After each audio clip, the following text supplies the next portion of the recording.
I am Gina Sunderland, and my colleague, who you realise is Jared. We are here to represent the 13,268 people who signed the Choose Life petition. We would like to reiterate that we strongly reject the abortion legislation bill and vigorously oppose abortion being removed from the Crimes Act, which would make way for extreme abortion laws throughout our nation. It is shocking to witness the utter and total disregard of science in this matter. The science of biology proves without doubt that life begins in the womb. I beg to ask, what part of biology does the pro-abortion person not understand? It is also shocking that our own Prime Minister, who was pushing for this extreme abortion law change and who recently gave birth to her daughter Eve, does not believe that her own child was a human being whilst it was growing in her womb. I'm also a mother. When I was pregnant with my children, who are now adults, I could feel their movements from within my womb, and I knew without doubt that they were very much alive, and I never ever considered them anything else but human. In Blindness of the Truth, the pro-abortion voice argues from a viewpoint of functioning human rather than being human. It is evident from the vote at the second reading of this proposed bill that many MPs have been duped by this fatally flawed philosophy. And so Gina and I are here tonight because we believe that the proposed changes to the current law regarding abortion allow for arbitrary decisions to be made regarding life.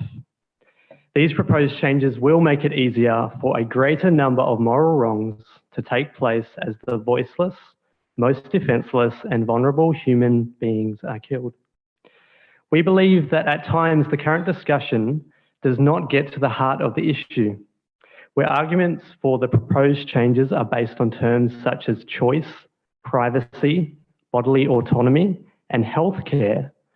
A smokescreen of ideas is created and the key issue is not addressed. That is the identity of the unborn child. And so we would like to take a little bit of time to address two questions tonight. Are the unborn human? And secondly, do unborn humans feel pain?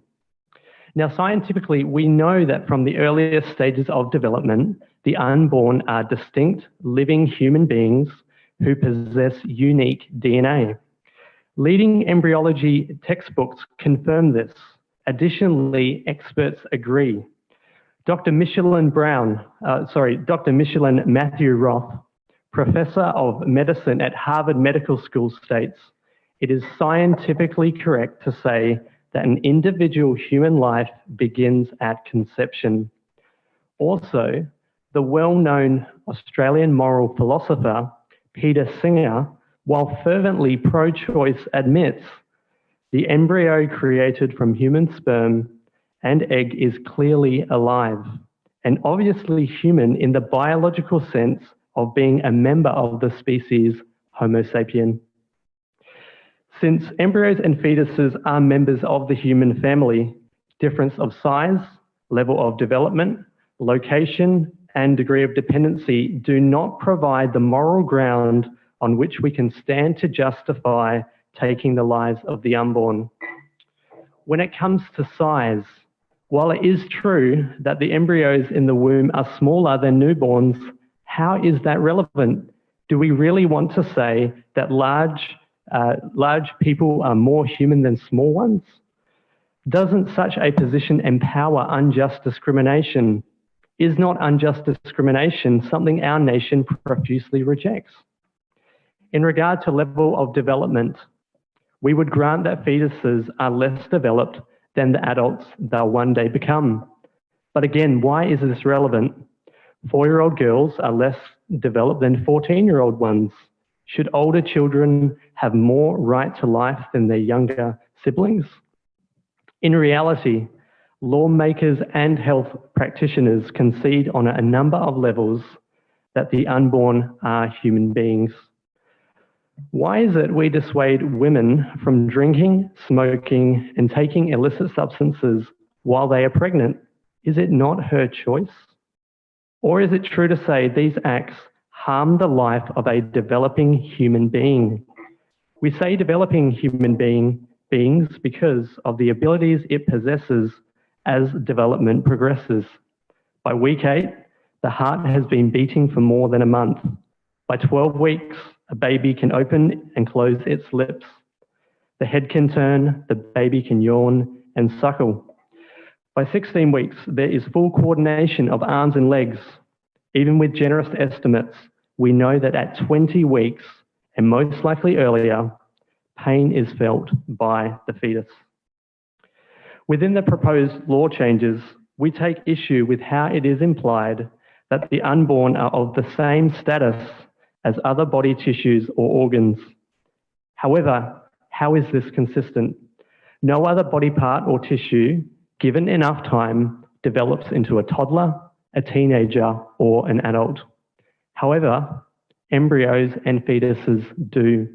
For this reason, we cannot stand by and permit a change in the Crimes Act, which would imply that unborn children are in some senses in the same category as teeth, an appendix, or any other organ. Regarding location, where you are has no bearing on who you are. Does your value change when you cross the street? If not, how can a journey of 20 centimetres down a birth canal suddenly change the essential nature of the unborn from non-human to human? If the unborn are not already human, merely changing their location can't make them valuable. When surgeons perform antenatal surgery, they must open and close the womb. In these procedures, does the fetus go from being not human to not human? We would say no. Therefore, changing location of the unborn from inside the womb to outside does not change their essential nature. However, proposed changes to the Crimes Act in relation to abortion will allow, in the late term, for such arbitrary rulings to be made. Finally, degree of dependency. We are well aware that one means of justification for abortion comes down to the unborn being dependent on his or her mother. Again, we question the consistency of such a position. Dependency does not make one less human. Else, human care in hospitals would cease to exist. Also, independence does not transform one into a human. If it were so, where do we draw the line of dependence? 3 minutes out of the womb? 3 months? 6 months? Or 3 years? So based on this case, we believe that abortion is the unjust killing of unborn children in the womb. Therefore, we cannot remain silent and let it take place. In being here tonight, we do not believe that life and choice need to be pitted against one another. We are vigorously supportive of women having the right to make choices. However, some choices are morally wrong, like taking the lives of innocent human beings simply because they cannot defend themselves. Our right to life is intrinsic and not earned, and it is not developed. The right to life is ours because we are humans. So just in closing now, we would like to say this to you, the members of Parliament. You have the power to kill the spill rather than kill the unborn child. I have a real life model here of 20 weeks. I don't know if any of you have ever held or seen a fetus of 20 weeks. This is a real life model. This real life model shows you what a 20-week-old, 5 months preborn looks like. If you vote yes at the third reading and the bill is passed, it will be you who has chosen to terminate the life of the unborn up to 20 weeks for any reason. It will be you who has chosen to pass a law that will enable late-term abortions up to birth. Ultimately, the choice is yours to make. Thank you. You're actually over time, but Tracy has indicated she's got a question. Well, I had a question and then it sort of went to a place that I think that you're not really submitting on this bill, are you? I was going to ask a question with regard to the 8 weeks and then 12 weeks comment that you made in your submission, which was about making sure that we tried to shift this conversation to very, very early on, say 4 to 6 weeks in an unplanned pregnancy, so that a medical termination could take place so that people didn't end up in your 8-week scenario. But I think with the closing, that I was going to ask you whether that would make you happier if we could create an environment where as soon as a woman found that she had an unplanned pregnancy, she was able to go and get a medical termination, not wait until anywhere near a 20-week. But I actually have a feeling that your answer is no, that none of that is what you're after, that actually ultimately you don't believe abortion should be performed at all. Is that right? Tracy, I don't know whether you know, but a heartbeat starts. A heartbeat can be heard through the ultrasound method from 5 to 6 weeks. Okay. So when we stop the heartbeat, Yeah, so the answer but is no. Tracy, if you just let me finish, Yeah, please. no, When we stop the heartbeat, that being dies. Yeah. So If you were to fall dead now, we would look for your heartbeat to see if you were living. So if we were able to make sure that women came out and sought a service under 5 weeks, so at 4 weeks, would that allay your fears? If you can find a medical method to be able to detect that someone's pregnant that early, I would like you to show that to us, because Okay, usually... We've gone well over time and we've got submitters who are waiting, so I have to call it to Okay. a close. Thank you very much again for your contribution. Thank you very Thank much. you very much. Very much appreciate the And time.